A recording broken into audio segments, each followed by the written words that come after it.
Shalom Elohim, haleluya, puji nama Tuhan. Semangat pagi Bapak Ibu Saudara yang dikasihi Tuhan kita, Yesus Kristus. Jumpa lagi bersama saya Pendeta Samuel Mabuntu dalam Renungan Pagi ke 2178 hari Renungan Pagi ini mengudara. Puji Tuhan. Bapak Ibu Saudara yang dikasihi Tuhan, sebelum kita membaca, mendengarkan, dan merenungkan firman Tuhan hari ini, mari kita berdoa. Minta pimpinan Roh Kudus. Kita berdoa. Bapa di surga, berbicaralah kepada kami semua. Pakai firman Tuhan ini untuk menegur kami, menasihati kami, meneguhkan iman percaya kami, dan memberkati kami semua. Di dalam nama Tuhan Yesus yang adalah firman Allah yang hidup, kami berdoa. Amin. Haleluya. Bapak Ibu Saudara yang dikasihi Tuhan, bersama dengan saya kita akan belajar Alkitab dari kitab Kejadian sampai kitab Wahyu. Mari buka Alkitab kita. Yesaya pasalnya pertama, ayat 21 sampai ayat 28. Di bawah perikop hukuman atas Yerusalem. Demikian firman Tuhan. Bagaimana ini? Kota yang dahulu setia, sekarang sudah menjadi sundal. Tadinya penuh keadilan, dan di situ selalu diam kebenaran, tetapi sekarang penuh pembunuh. Perakmu tidak murni lagi, dan arakmu bercampur air. Para pemimpinmu adalah pemberontak, dan bersengkongkol dengan pencuri. Semuanya suka menerima suap, dan mengejar sogok. Mereka tidak membela hak anak-anak yatim, dan perkara janda-janda tidak sampai kepada mereka. Sebab itu demikianlah firman Tuhan, Tuhan semesta alam, yang maha kuat, pelindung Israel. Aku akan melampiaskan dendamku kepada para lawanku, dan melakukan pembalasan kepada para musuhku. Aku akan bertindak terhadap engkau.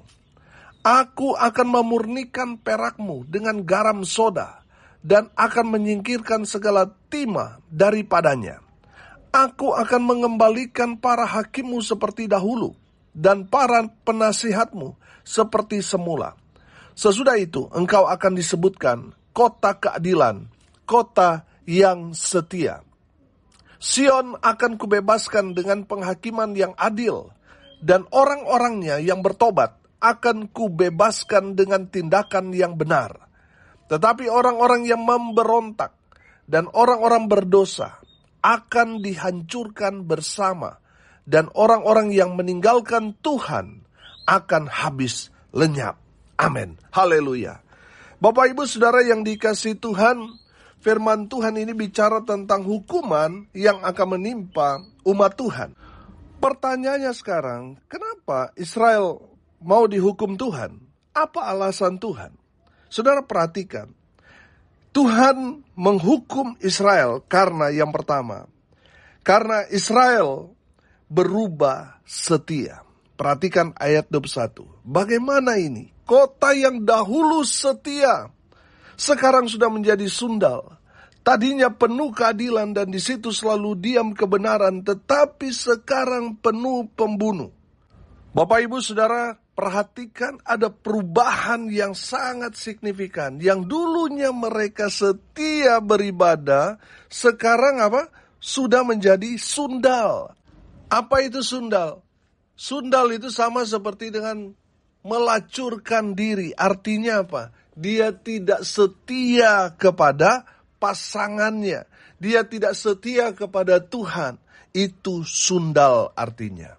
Nah, saudara yang dikasihi Tuhan, di dalam firman Tuhan ini memberikan teguran kepada kita yang tadinya semangat, tadinya setia, sekarang mulai tidak semangat, sekarang mulai tidak setia beribadah, sudah tidak mau lagi melayani Tuhan. Saudara yang dikasihi Tuhan, mungkin sekarang ini saudara sepertinya aman-aman saja. Tapi saudara, kalau terus saudara lakukan, saudara sudah ditegur oleh firman Tuhan ini, tapi saudara masih saja tidak setia, tidak kembali kepada Tuhan. Saudara cepat atau lambat, firman Tuhan ini akan terjadi dalam hidup saudara. saudara akan kena hukuman Tuhan. Saudara, dengar ini baik-baik. Ukuran Tuhan kepada kita melihat kadar iman kita. Tuhan melihatnya waktu pertama kali kita jatuh cinta kepada Tuhan. Sudah perhatikan waktu pertama kali kita jatuh cinta kepada Tuhan, yaitu kasih mula-mula. Saudara setia beribadah. Saudara betul-betul rajin berdoa, rajin beribadah, rajin melayani, bahkan memberikan korban. Wah, paling semangat. Luar biasa saudara, memberi hati hidup saudara. Bahkan dana saudara untuk pekerjaan Tuhan, saudara gak segan untuk memberikannya kepada Tuhan. Karena itulah kasih mula-mula saudara. Dan saudara, itu yang menjadi ukuran Tuhan kepada kita.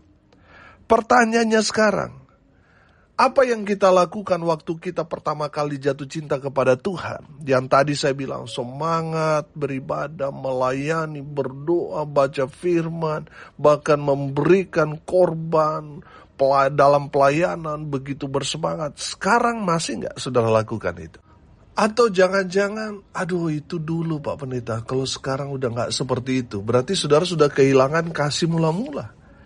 Ukuran Tuhan melihat kita itu dibandingkan dengan waktu pertama kali kita jatuh cinta kepada Tuhan. Tuhan melihat kasih mula-mula kita. Kalau sekarang sudah mulai pudar, saudara dengar firman Tuhan ini, kembali kepada kasihmu mula-mula. Bukan kembali kepada mantan ya. Kepada waktu pertama kali saudara jatuh cinta kepada Tuhan.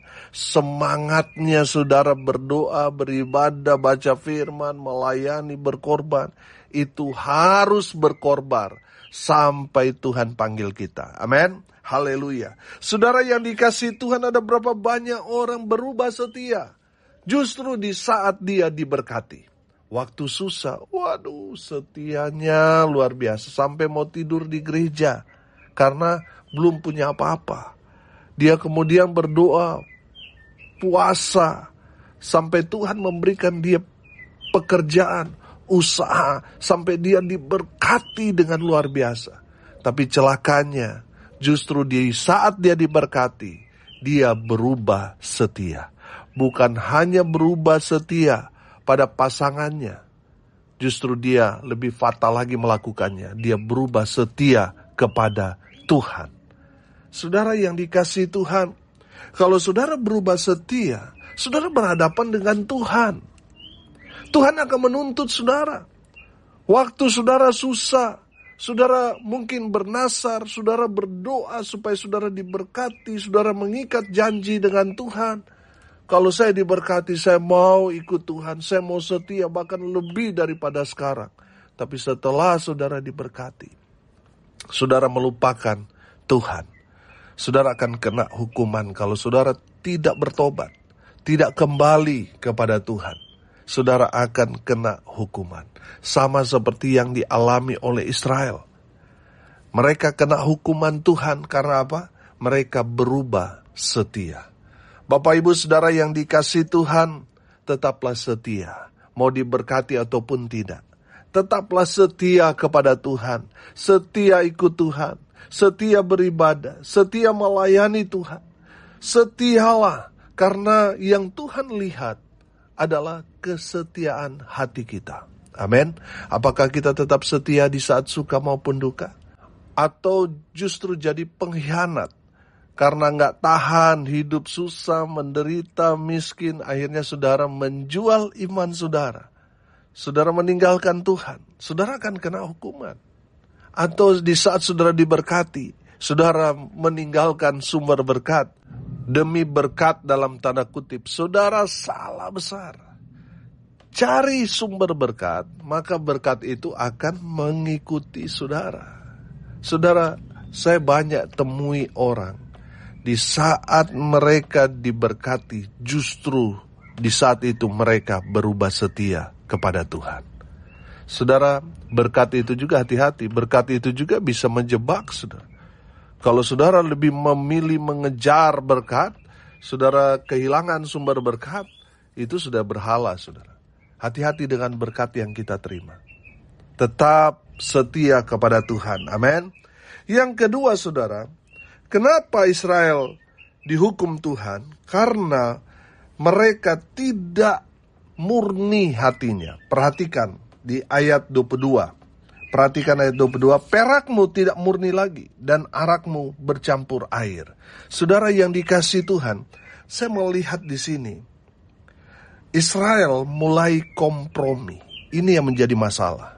Saudara, seringkali kita karena mau diterima oleh warga, oleh masyarakat, oleh komunitas, akhirnya kita mulai kompromi supaya kita dalam tanda kutip diterima, jadi sama dengan mereka. Ini yang salah total. Saudara, kalau kita belajar dari pepatah peribahasa yang mengatakan di kandang kambing kita harus mengembik, di kandang harimau kita mengaum. Saudara dengar ini baik-baik. Di kandang kambing kita gak perlu jadi kambing.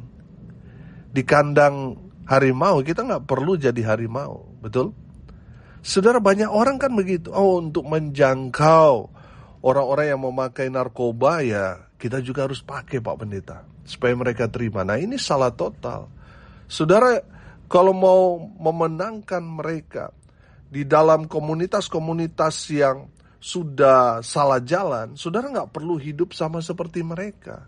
Cukup saudara jadi berkat buat mereka, saudara akan memenangkan mereka. Amin. Jadi saudara yang dikasihi Tuhan, jadi di kandang kambing saudara gak perlu jadi kambing. Amin. Tetap saudara jadi anak Tuhan yang berbeda dengan kehidupan mereka yang hidup dalam daging, hidup dalam kebiasaan duniawi mereka. Kita harus berbeda supaya mereka dapat melihat ada sesuatu yang berbeda dengan kehidupan mereka. Mereka hidup dalam kegelapan, mereka melihat saudara hidup dalam terang kasih Tuhan, sehingga mereka betul-betul mau seperti saudara karena ada terang di dalam kehidupan saudara. Jangan justru sebaliknya. Saudara yang sudah hidup dalam terang kasih Tuhan mau hidup kompromi dengan kehidupan orang-orang dunia, akhirnya apa? Saudara tercemar. Saudara yang dikasihi Tuhan, kita harus jelas. Anak-anak Tuhan harus hidup dalam terang. Amin. Bukan abu-abu, saudara. Bukan seperti lampu Natal itu, nyala mati, nyala mati. Saudara, kita harus terang terus. Amin. Saudara yang dikasihi Tuhan, kenapa Israel mereka dihukum Tuhan? Karena mereka tidak murni hatinya. Saudara perhatikan firman Tuhan ini, perakmu tidak murni, artinya sudah tercampur. Arakmu bercampur air. Sudah tercampur, sudah terkontaminasi. Banyak orang Kristen itu sudah hidup cara-cara dunia. Bahkan sekarang sudah merambah di gereja, saudara. Coba saudara lihat, gereja tidak ubahnya seperti diskotik, seperti dunia malam. Saudara, kalau kita mengikuti sama seperti dunia, akhirnya apa, saudara? Orang tidak bisa membedakan mana gereja, mana klub. Ini bahaya, saudara. Saudara yang dikasihi Tuhan, kita memang harus memberi warna beda dengan dunia. Jangan, tadi saya katakan, di kandang kambing gak usah kita mengembik karena kita bukan kambing. Amin. Kita harus berbeda, kita harus memberi warna yang beda di dalam dunia ini. Haleluya. Bapak Ibu Saudara yang dikasihi Tuhan, banyak gereja sekarang saya melihat sudah mulai kompromi. Ya, firman Tuhan ini katakan perakmu tidak murni lagi, arakmu sudah bercampur air. Saudara lihat, banyak gereja sudah terkontaminasi dengan dunia. Lihat cara hidup mereka, hedon sudah sama dengan dunia. Nah, saudara yang dikasihi Tuhan, kalau kita tidak murni lagi, saudara, Tuhan akan memproses kita. Ayat 25, aku akan memurnikan perakmu dengan garam soda, dan akan menyingkirkan segala timah daripadanya. Tuhan akan proses. Saya belajar, saudara, untuk proses perak, itu sama dengan emas. dibakar. Saudara, kalau saudara nggak bertobat, saudara masih kompromi, Tuhan akan memproses saudara dengan membakar. Sakit saudara. Kalau saudara nggak bertobat sekarang, saudara akan diproses yang sangat-sangat menyakitkan. Walaupun itu memang baik buat saudara, tapi itu akan sangat sakit. Makanya saudara bertobat, saudara dengar firman Tuhan ini. Mari kita mau ikut Tuhan dengan murni, dengan hati yang tulus, tidak kompromi dengan dunia. Amin. Yang ketiga saudara, kenapa Israel mendapat hukuman dari Tuhan? Karena ternyata, perhatikan ayat 23, dari pemimpin-pemimpinnya sudah memberontak. Para pemimpinmu adalah pemberontak dan bersengkongkol dengan pencuri. Semuanya suka menerima suap dan mengejar sogok. Mereka tidak membela hak anak-anak yatim, dan perkara janda-janda tidak sampai kepada mereka. Saudara yang dikasihi Tuhan, saya menangkap di sini bahwa hukuman terjadi pada Israel karena para pemimpinnya sudah korup. Saudara lihat sekarang ini, justru pemimpin-pemimpin korup itu justru lebih banyak masanya. Mereka sangat didewakan, saudara, karena pegang uang banyak. Saudara yang dikasihi Tuhan, jangan sampai kita berdiam diri. Kita harus menegur, apalagi hamba Tuhan. Malah mereka bersahabat dengan koruptor karena ingin mendapat cuan di sana, mendapat keuntungan di sana. Saudara dengar ini baik-baik. Hamba-hamba Tuhan harus berani menegur pejabat-pejabat atau pemimpin-pemimpin yang sudah mulai melenceng dari kebenaran. Mereka sudah mulai mencari keuntungan pribadi, sudah korupsi sana-sini. Dan saudara sebagai hamba Tuhan hanya berdiam diri. Saudara ikut terlibat dalam kejahatan orang itu. Mungkin di saat kita menegur, kita nggak disukai. Mungkin kita tidak mendapat bantuan, nggak masalah. Yang penting kita benar di hadapan Tuhan. Saudara yang dikasihi Tuhan, banyak orang mau mengejar ini. Mau mendapatkan keuntungan sehingga menjadi penjilat. Mereka setuju dengan pemimpin-pemimpin yang jahat, yang korup seperti itu. Nah, saudara yang dikasihi Tuhan, kenapa Israel dihukum Tuhan? Karena mereka, pemimpin-pemimpin di Yerusalem, Israel, mereka suka memberontak, melawan Tuhan, melawan hati nurani. Sehingga mereka tidak peduli dengan apa yang menjadi kewajiban mereka, menolong anak-anak yatim piatu, membela hak-hak janda. Mereka tidak lakukan itu. Karena apa? Mereka lebih fokus pada diri mereka sendiri, bagaimana memperkaya diri sendiri. Sehingga mereka korup sana sini. Saudara yang dikasihi Tuhan, ada banyak orang di negeri kita ini yang pekerjaannya sebenarnya untuk hidup sebulan saja nggak cukup. Tapi saudara lihat, mereka karena korupsi, mereka sepertinya kaya luar biasa. Saudara yang dikasihi Tuhan, kita belajar dari firman Tuhan ini. Walaupun mungkin saudara mendapat upah kecil, tapi kalau saudara disertai dengan kebenaran, Tuhan akan memberkati saudara. Mungkin karena saudara hidup jujur, saudara tetap hidup susah. Saudara mungkin berbeda dengan orang-orang yang korup, yang berlimpah harta, kaya raya. Sedangkan saudara yang hidup benar, hidup jujur, menderita, susah, hidup mau sebulan saja sudah sangat-sangat menderita. Tapi kalau saudara hidup dalam kebenaran, Tuhan yang akan bertanggung jawab akan hidupmu. Amin. Orang-orang yang korup, mereka akan dihukum Tuhan. Bukan hanya mereka, tetapi pada anak cucu mereka. Bapak ibu saudara yang dikasihi Tuhan, hari ini kita belajar. Kenapa Israel dihukum oleh Tuhan? Yang pertama, karena mereka berubah setia. Saudara dengar ini baik-baik. setialah kepada Tuhan, baik suka maupun duka. Di saat tidak diberkati maupun diberkati, tetap setia ikut Tuhan, setia melayani Tuhan. Amin. Yang kedua, saudara, kenapa Israel dihukum Tuhan? Karena mereka, motivasi mereka sudah tidak murni lagi. Mereka sudah mulai kompromi karena mereka mendapat keuntungan dari hal-hal itu. Mereka akhirnya kompromi dengan dunia. Saudara, kita hamba Tuhan harus punya prinsip. Kita harus berani menegur orang-orang yang tidak benar. Walaupun dia mungkin seorang pemimpin, seorang yang berpengaruh. Tugas kita harus mengatakan kebenaran.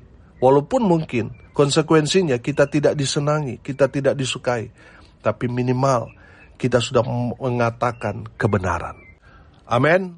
Yang ketiga, kenapa Israel dihukum Tuhan? Karena para pemimpin-pemimpin sudah korup. Mereka memberontak kepada Tuhan. Dengan apa? Dengan tidak melakukan kewajiban mereka. Saudara, dengar ini baik-baik. Memberontak di sini bukan saja hanya melawan firman Tuhan, tidak melakukannya, tetapi ketika kita tidak melakukan kewajiban kita kepada sesama kita, membantu anak-anak yatim dan juga janda-janda, kita sudah memberontak kepada Tuhan.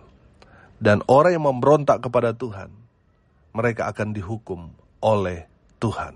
Amin. Mari kita berdoa.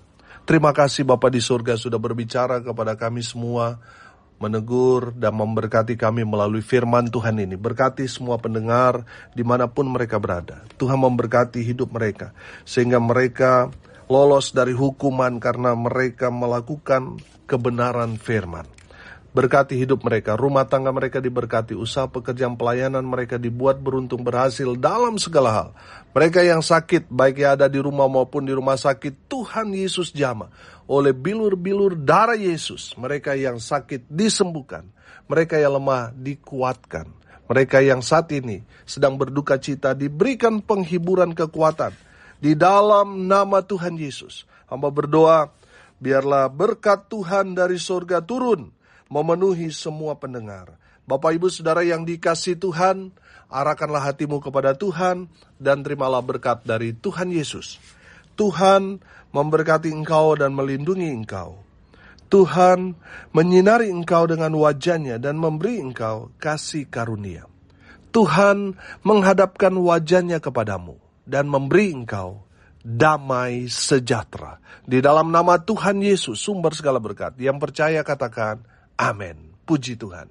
Bapak Ibu Saudara yang dikasihi Tuhan, kalau saudara merasa diberkati melalui renungan pagi ini, bagikan juga kepada saudara-saudara yang lain, supaya mereka juga diberkati. Karena untuk itulah kita dipanggil, untuk jadi berkat. Haleluya. Bapak Ibu Saudara yang dikasihi Tuhan, tidak terasa beberapa hari lagi kita akan merayakan hari ulang tahun renungan pagi ini mengudara yang ke-6 tahun. Puji Tuhan. Saudara yang dikasihi Tuhan, untuk menyambut hari ulang tahun yang ke-6 renungan pagi ini mengudara, kita akan buat aksi sosial, berbagi di panti-panti asuhan, dan kita akan buat ibadah KKR. Bapak Ibu Saudara dukung terus supaya acara ini dapat terlaksana dan kita tetap jadi berkat. Saudara yang mau dukung pelayanan ini melalui doa, daya, dan dana, saudara bisa juga mentransfer ke rekening Bank Mandiri di nomor rekening 145 03 kali 671 9476 atas nama saya sendiri. Saudara yang dikasihi Tuhan, dengan mendukung pelayanan ini melalui doa, daya, dan dana, saudara menjadi bagian bersama dengan saya memberitakan Injil Kerajaan Allah sampai Tuhan datang, sampai ke ujung bumi. Amin. Haleluya. Salam kasih dari Bali. Saya Pendeta Samuel Mawuntu. Sampai jumpa besok pagi. Tuhan Yesus memberkati kita semua. Haleluya.